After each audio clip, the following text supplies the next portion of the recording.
2025-yil o'z nihoyasiga yetib, 2026-yil boshlash arafasida turibmiz. 2025-yilda juda ko'plab insonlarning ishlarida qatnashdik.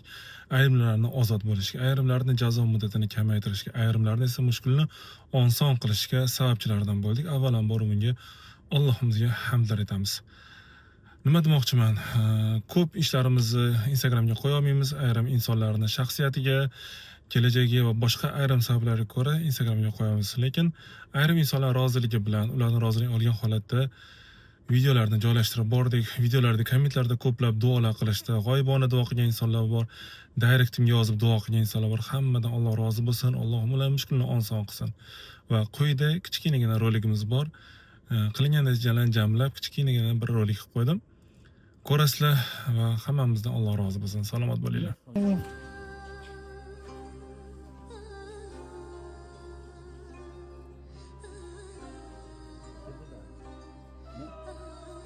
Sürpriz olib keldi, juma hadyasi qilib keldik.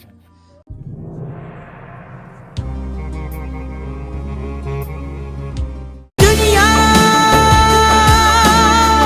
ana qilib yaratmagin dünya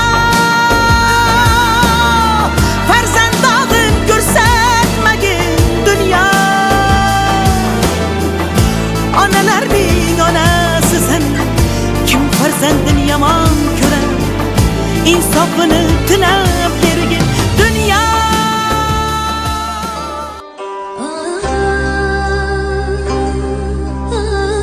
Hem otam, hem onam, hem akam, hem ukam bo'lib 2 oy ichida mana shu insonga rahmat. Mana bugun освобождение birinchi sonli TXBdan ozodlikda olib chiqishdi. Keldik.